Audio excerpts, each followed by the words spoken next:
So World Cup is for merchandise, and these new businesses, food and beverage and hospitality, they are going great and good on the merchandise, hats, t-shirts, something that they can also bring to Europe then and say, oh, I was in New York, I was in this French bistro, and I have this New York for France. So it's something that you can use. And so you can use this merchandise also to have more clients and to give clients the memories of your place. And people, they will just go back to Europe or across the US saying, I was there and France won. So this is something crazy. Welcome to The Profitable Table, fed by Wilco Foods, a podcast at the nexus of hospitality, business, culture, and the mind. Now here's your host, Wilco Foods CEO, Stephen Toberoff. Hello, everyone, and welcome to another episode of The Profitable Table, fed by Wilco Foods. I am your host, Stephen Toberoff, and today I'm very much looking forward to my conversation because it's going to enable us to achieve, among other things, real phenomenal visibility into the hospitality scene in Europe and how that implicates concepts as they move to the United States. So I'm very excited to dig into this, and without further ado, I want to introduce my guest. It is Emanuele Votano, who is the founder and managing director of Devolus Inc. Emanuele, thank you so much for coming in today and taking the time to speak with me. Thank you so much, Stephen, to have me here. So I know that we met recently and we spoke on the phone a few times, and I'm really fascinated by what you do. So if you wouldn't mind, just to sort of start us off, I have several questions for you. Can you tell us a little bit about what Devolus Inc. does with respect to the hospitality industry? Yes, of course. So Devolus, I opened it in August 2025, so almost 7 months. And we help hospitality businesses, mostly European, Italian one, because I come from Italy and I have a lot of connection there. And so we help them to come here. So I bring them to the US. So mostly in New York City, because this is my city. I have the headquarters here. Mostly all the time I'm having conversation with them, trying to understand if they are ready to come, trying to understand if the concept is the correct one, and trying to bring them here.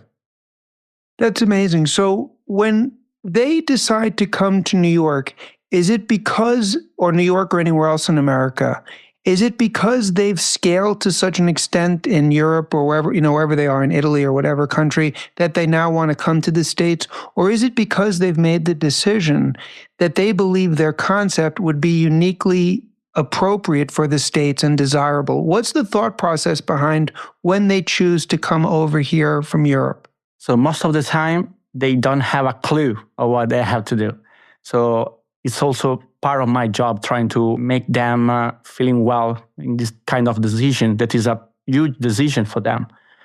So New York is New York. So they know that the market is crazy. The food and hospitality here is the best in the world. So maybe some of this concept, they are doing well in Italy. They're doing well in Milan. They're doing well in Rome. Maybe they opened recently in Dubai. They opened in Paris. And then they say, what's next? And next is always the US, because the market is very good for them. It's good for their concept. And they understand and they know that the New Yorker people, they can understand and make them become big. Yeah, there's no question. I mean, there's a tremendous love for European brands, especially in New York and elsewhere. I'm curious, do you find it's easier for them to get started in New York versus in Italy from a bureaucratic standpoint, from a government standpoint? Like, is it easier to open a facility in New York or in Milan? Which has more bureaucracy and paperwork? I'm just curious, because once you go international, that's one of the questions that I always ask myself. My point of view is that every government has their kind of thing. So usually, and what I always suggest to my clients is that in the US, they have a very strict process, but it's a process that you can understand from the first hand.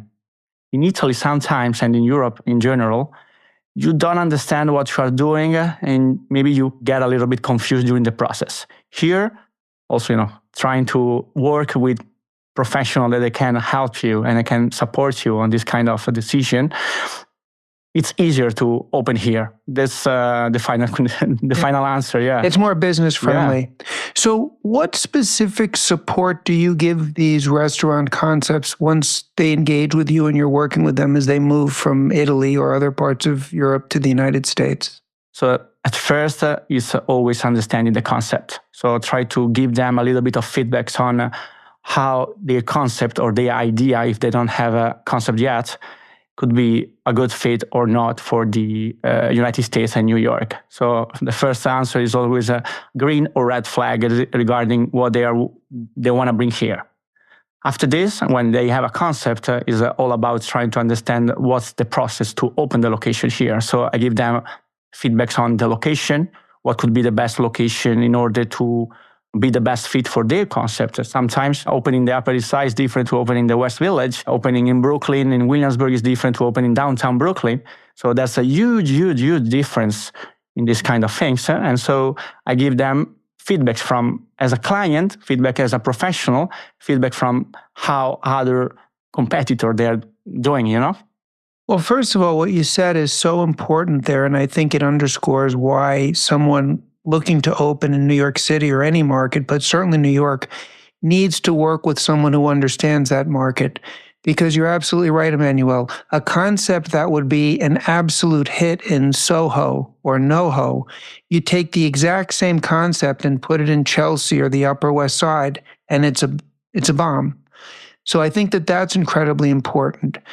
My question is, because you'd mentioned red versus green flag, what concepts right now do you think are particularly well suited to the United States and New York in this environment? And where do you sort of see things heading over the next few years? I mean, everything about Europe, to one extent or another, is desirable in New York. I know from my perspective as a broadline distributor, there are moments in time, for example, when steakhouses are really hot. Then Belgian food. What, from your vantage point, are you seeing as a very couple of hot trends right now that you think are very attractive in this market? So to answer to this question, I'm not focusing on the product. I'm more focusing on the experience. So I think that we are in a kind of time in which the product is not the main essence of the business. It's all about experience, following the social media, following trends on social, following trends around the world. So right now we would like to feel something when we go outside and just have a food together with others. So most important right now is to give to customers, to clients, the experience that they would like to have. So of course there could be like the new pizza, the new kind of hamburger, the new kind of dressing on a lobster. So there's a lot of things that you can do, and you can use the Italian, European cuisine in order to give a premium also to something that is maybe a standard product that you can find here, hamburger, steak, whatever. But most important right now, I'm suggesting, and I'm also receiving feedback from them saying, yeah, but we need to be pop. We need to bring good people here. We need to bring Gen X, Gen Y. So these are the important things that right now they are discussing. And so I'm always focusing on but what's the experience that the client they are feeling when they come inside? I think that's such a great insight, and I could not agree with you more. I think a lot of times when people want to start their own restaurant or bar, they hyper-focus on the cuisine or the cocktails, which are undeniably important. But if you don't have a great vibe and a great experience along with it, it's not gonna be as impactful. There are places, I'm not suggesting anything with your concepts, but I know for a fact that there are places that have been in business for 20 years, not because it's the best hamburger or the best cocktail, but the experience of going there is so memorable that people love it and they enjoy it. And I think it's an often overlooked essentiality when people start in the hospitality business. That's really true. Like for me, when I think about when I was in Italy and I was in Positano, an amazing story that to me embodies what I so love about Italy and Europe and what's so different than the United States. And I don't know if it could be embodied in a restaurant concept, but I remember I was at the beach with a friend and we'd met some people there. And our friends were in the water and this guy pulled up and he had on a motorcycle helmet and jacket, whatever. And he takes off his helmet and he lies down in the beach chair and he sits there. He's a gentleman in his 50s or whatever. And when our friends came out of the water, which I think was about an hour and 15 minutes, He went up, said a few things in Italian. I couldn't understand it. When they left, I went to one of these people. I said, "What did he say to you?" I'm just curious. She said, "Oh, he was just letting me know that he has our favorite pastry tonight that we made." That is a uniquely Italian thing. Someone that's just chilling, waiting in the sun to share that information after an hour and a half. So I think that's an experience that I think of when I think of Europe. So now let me ask you this, Emanuele. What is your background and how did you get into this part of the hospitality business? Yes, of course. So I graduated in management in a business school in Milan, in Italy. And then I started a career as a consultant. So I was in strategy consulting for aerospace, for luxury, for all different kind of things. Then I had a very not so long experience in Spain, in Granada, Andalusia. Beautiful place, always the sun there. And then, because of the COVID, I came back to Italy and I done something different. And then I have in 2023 the possibility to come here to the US because of my wife. She was transferred from Venice, when we come from, to the headquarters of her company here in the US. And so using the network, that it's very important to have network in this life. I had the possibility to become the director of operation and business development for L'Antico Vinaio. That is the famous sandwich shop from Florence. I opened for them more than 7 locations across the US, 4 or 5 in New York, 2 in California, 1 in Nevada and in Vegas. And so I had this deep dive on in the food and beverage business, opening location, opening the store at 7 a.m., closing at 11 p.m. and then doing P&Ls because my job was doing mostly everything because in the first part of a business you need to do whatever it needs. And then last year I took a position as director of operation for Gelateria Gentile. That is another brand here in New York. They have 5 locations. They do artisanal gelato and Italian pastry. As we said, I started my business because I was thinking that was more interesting for me, and there was the good part, and it was the time to open something for me because it was a good timing in my personal life as well. So what I really appreciate and respect about what your background says is that a lot of times in the United States, you'll have people who just graduate college and they become consultants and they start consulting for businesses and with people who have 10, 15, 20 years operational experience. There's a disconnect there.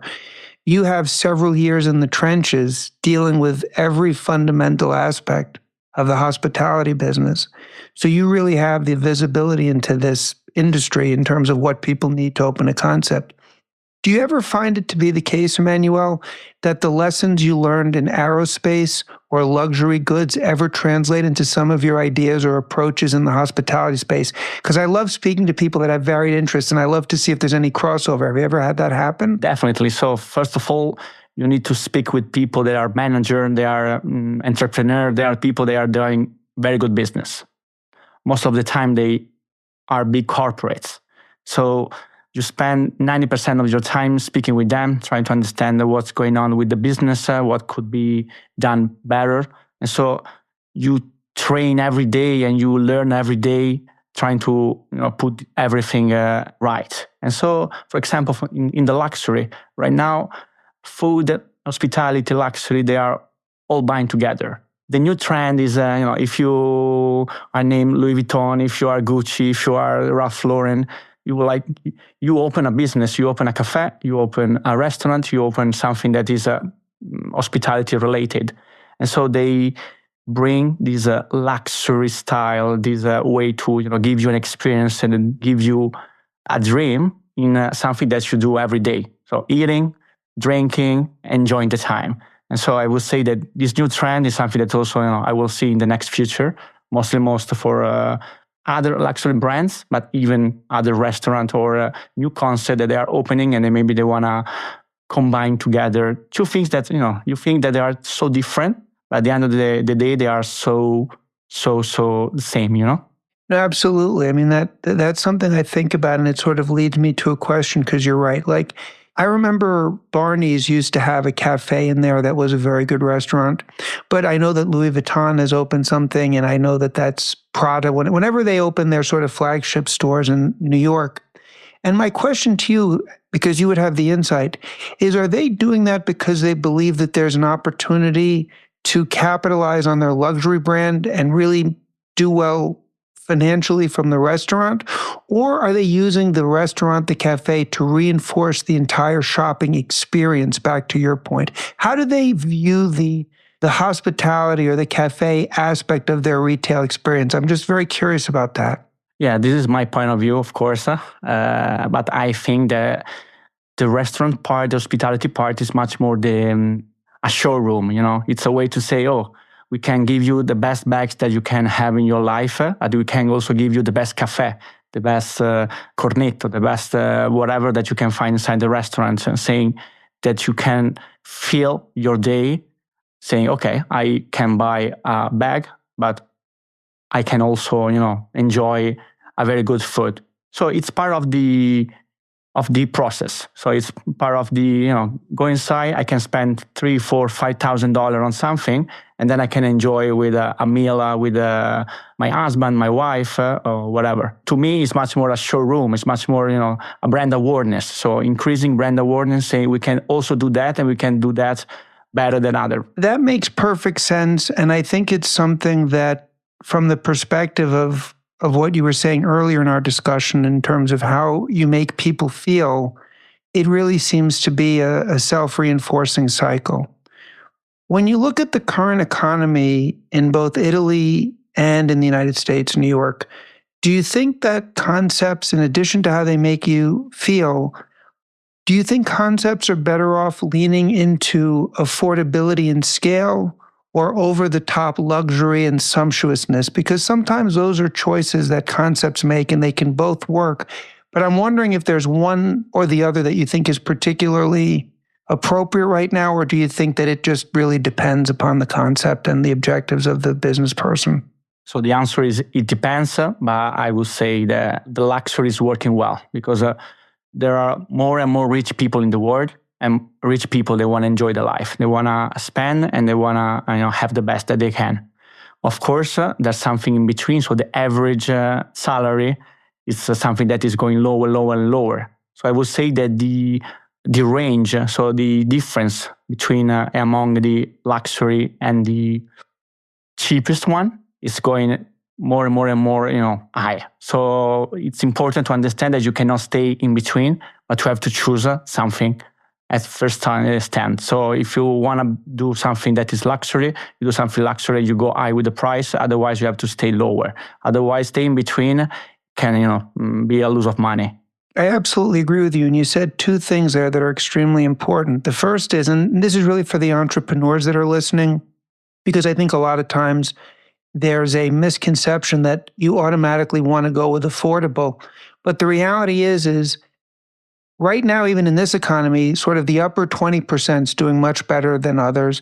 And two, if you stake your claim in that segment of the market, you might have more resilience than if you stake your claim on affordability and that segment of the market really gets hit, you're going to lose customers. So I agree with you on two fronts there. I think this is a classic example where you have to make a decision what it is that your brand stands for.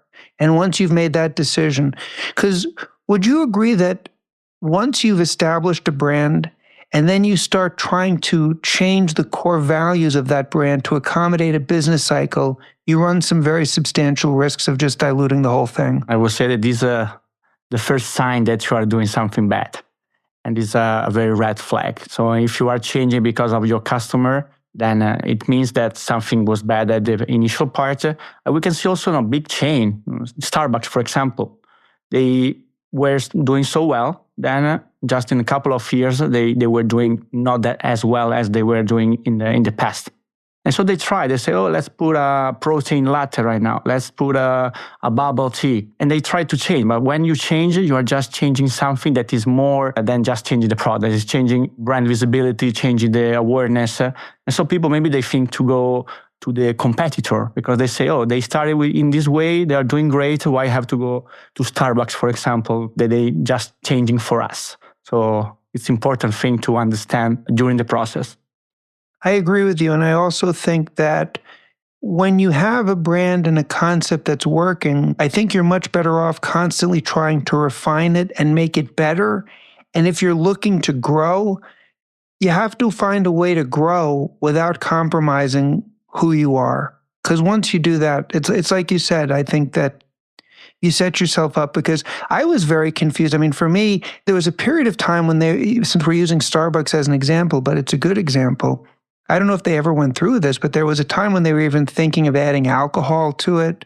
And then they added all this food stuff. And then before you know it, they've turned themselves into something that they were not initially. And now they're competing with a whole other segment of the market that they could be doing better.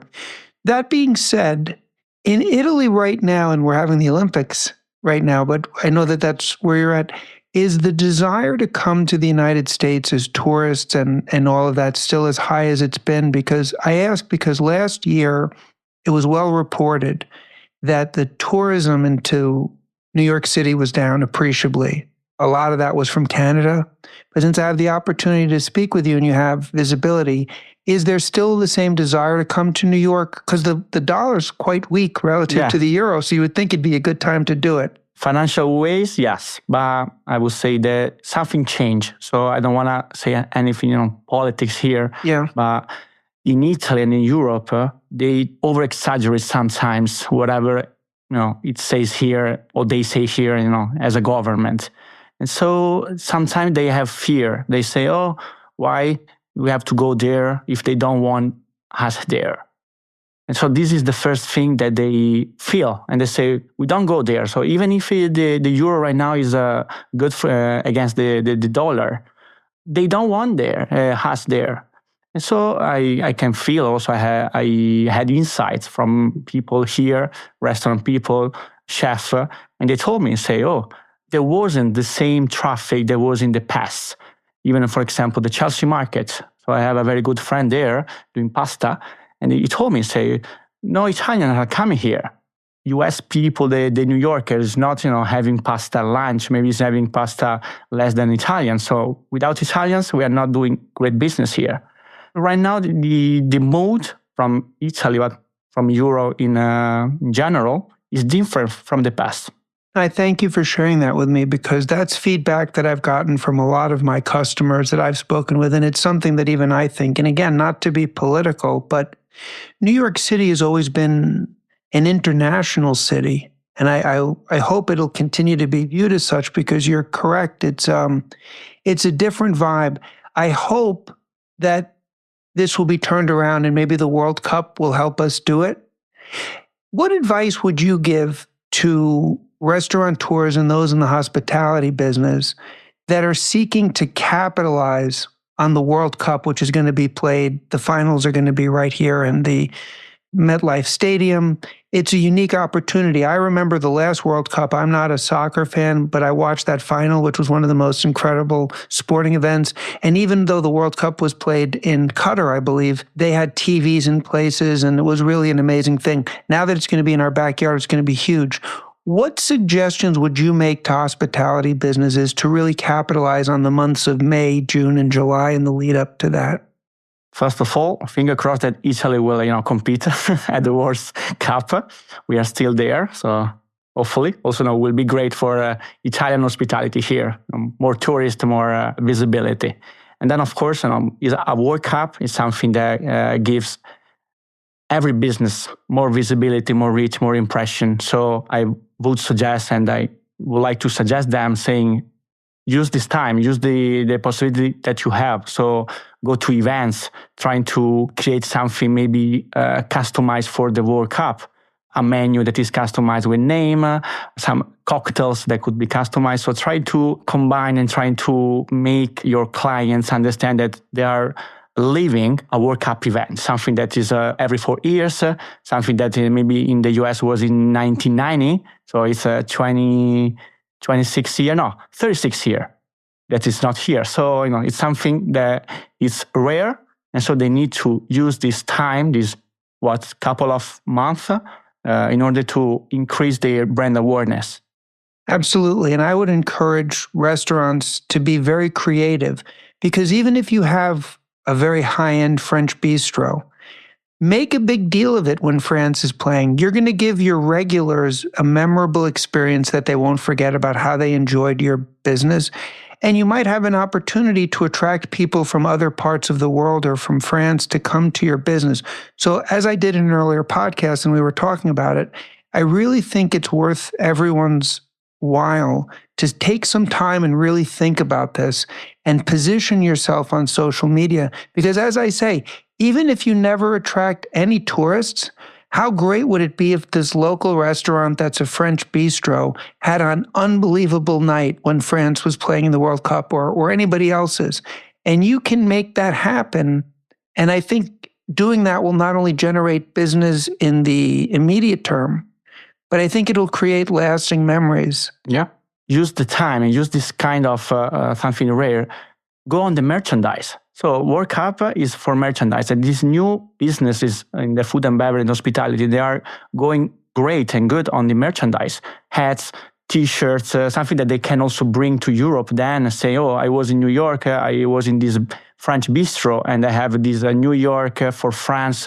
So it's something that you can use. And so you can use this merchandise also to have more clients and to give clients the memories of your place. And people, they will just go back to Europe or across the US saying, I was there and France won. So this is something crazy. I love it. I think that's a great idea because not only will you give the experience, you'll give a phenomenal experience to the people who are there, but they'll be wearing that T-shirt, promoting your restaurant all over the world. Now, I really underscore and encourage everybody to really think about this. We have two things coming up, and I think the World Cup is going to be the bigger of the two. There's the 250th anniversary of the United States, and that's going to be very exciting. But it's my hope and my expectation that we have a lot of people come to New York from all over the world to enjoy this because New York is just that much more fun when you have people from all over the world coming. And when you don't have that, especially in the summer months, you feel that something is missing. Let me ask you, do you find that when you're working with people that are ancillary but essential to the hospitality business, whether that's attorneys, whether that's real estate brokers, I have my own perspective on this, but I'd love to hear yours. Do you find that people are more desirous now of getting restaurants into commercial spaces? In other words, do you find that restaurants or hospitality businesses are desirable tenants versus a dynamic where that wasn't always the case and they wanted to rent to retail or something different? Do you ever get any pushback? Or conversely, do you ever find yourself being particularly, how shall I say this, courted by developers and landlords because of it? So lately, I've seen this trend to, closing retail in order to open restaurants. So the trend is we will like restaurant, we like QSR, we will like maybe something that is not like the past restaurant, so not the 3,000, 4,000 square feet. It's much more like the 700, 1,000 square feet. So something not as big as it was, but something that is a restaurant, something that is a QSR, that can bring people, that can bring traffic. So yeah, of course, and most of the time right now, I'm also a real estate agent in New York. So I can feel very well this kind of thing because I'm working every day also on this commercial part in order to understand what's going on, what are the best neighbor, what's the best block, even the best corner. Sometimes, it changes everything. Even if you are not in the right side or left side of the street, maybe you are changing your business. You are making maybe twice, or maybe you are making 50% of what they are doing on the opposite side. So it's very important. And yeah, of course, I can see this trend of trying to have a restaurant because they can stay there for 10 years. They are giving, and they are making also improvements inside the commercial space. That's sometimes and almost often is empty. Is a white box. And so the landlord then can have the property in 10 years that value maybe twice, 3 times what was value 10 years ago. I think that's such an important point that everyone should listen to, that when you're going to open a restaurant, you must scrutinize the heck out of the location because you're right, something as simple as one corner or the east or the west side of the street can make a lot of difference. Is there space available? Is it very tight in the market now, or are there options? Do you find that there's spaces available for people that want to open a restaurant or a QSR concept? So right now, it depends on the location. So there are locations and neighbors in which everybody want to go there. So it's kind of crazy that there are not so many spaces, and the spaces that are available, they are very expensive. So, and this is one of the best decisions and most important decisions that you have to give to clients that they want to come here and say, oh yeah, it's fine, the concept is fine, but the lease is 20, 30, 40K per month. And this is something that for European, it's kind of crazy sometimes. And so you need to understand, you need to just try to give them the best fit in the best location. Definitely, there's not so many locations in the traffic spot. So maybe you can find something, for example, I would say Lower East Side. If you have to go to Ridgewood, you have to go to Bushwick. But this is something that is not in the core, is not in the heart of Manhattan. And for new concepts, you need people to, come inside without spending millions in marketing. And so you need to stay there. You have to be in the spots. And being in the spots means that you have to pay. So this is it, yeah. The good news about that, Emanuele, is after COVID, there was a nationwide trend in America, and I'm sure it was the case in all the cities in Europe as well, of work from home and then remote work. And so you had a lot of extremely busy sections in New York City that we're not seeing any traffic, and then we're seeing diminished traffic. However, I believe that New York City has been very much ahead of the curve, ahead of cities like Chicago and LA and San Francisco in getting people back to work. So I think for those concepts that do invest in those sort of hubs of New York City, unlike 3 or 4 years ago, where you were really deprived of the rush hour, the lunch traffic, the business traffic, I think that's changing, and I think it's changing very quickly. So anybody that can get ahead of that, I think 2-3 years from now, they may find themselves having gotten a real bargain. I totally agree. And you also make a very good point, which I think is overlooked, is sometimes people say, you know what, I'm going to be able to save a lot of money by opening in a Bushwick or any neighborhood that you want. And you might have the most amazing concept, the most amazing food, the most amazing experience. But anytime you open a concept that requires people to travel to you out of their way, you are going to have to make some type of substantial investment up front because word of mouth isn't there. Absolutely. And I think a lot of people neglect that. Absolutely, yeah. It's the main decision, being a food traffic stop or a destination place. So if you create a destination place, then you have to give them a very, very, very good experience. If you don't think that you have a very good experience, you cannot give them a very good experience, then you need to stay in a place in which people, they are coming and they are just working inside your place. But even if you do give a great experience, you're then depending upon people in a city like New York, where there are so many places that you can just stop into while you're walking down the street to go out of their way to travel to you. That happens all the time, and I get it. But if you can avoid that, maybe it's better. You know what I mean? And in other words, if you're already in a hot spot and people are walking past, you're constantly getting replenished by people who are going to see your concept. If you're out of the way, you will have loyal customers. You may get great press. You may get people that'll come there, but it's a much bigger risk. And I do think it does require that additional investment. Yeah, definitely. There are places, I can imagine, maybe Brooklyn Heights, for example. So there are all local people there. They don't have, and they want to spend their time with the best food, the best cocktail, the best drink in the morning, for example. And yeah, definitely you need to give them the experience and the food every day, consistently, with a good smile. This is something that you cannot do. And this is very important, yeah. So Emanuele, I could talk to you for hours, but I want to respect your time. But I do want to end this with one question, because you have this experience from a multitude of perspectives. If you were advising someone who's opening their first restaurant, their first concept, a young person who was a former chef, or maybe they were never even in the hospitality business, what would you advise them to really look at and emphasize that they may overlook, not understanding when they open a restaurant business? And I emphasize business. What would you say is 1 or 2 things that you would really suggest they emphasize on and get right in the opening process? Most important thing, run the numbers. So it's very important that you do a very good P&L and you understand what is a CapEx, what is an OpEx, what are the numbers in this kind of operation, this kind of project. Because sometimes you have a very good idea, you have a lot of energies, but then you lack because you don't know what's going on, you don't know how much are you spending, how much you will spend. And sometimes it's important because that you take also information from other people that they have already done it. Because this is the way in which you can learn from others and understanding that you can success in this way. Do it. So this is the second thing. Try and do it. As soon as you have run your numbers and you think that you are doing great and you can do great, go for it. Go big or go home. So try it. And this is something that every entrepreneur should take it. And then try to do your best. Try to connect with people. Try to use your network because when you open the restaurant, this is just the start of the journey. This is not the end.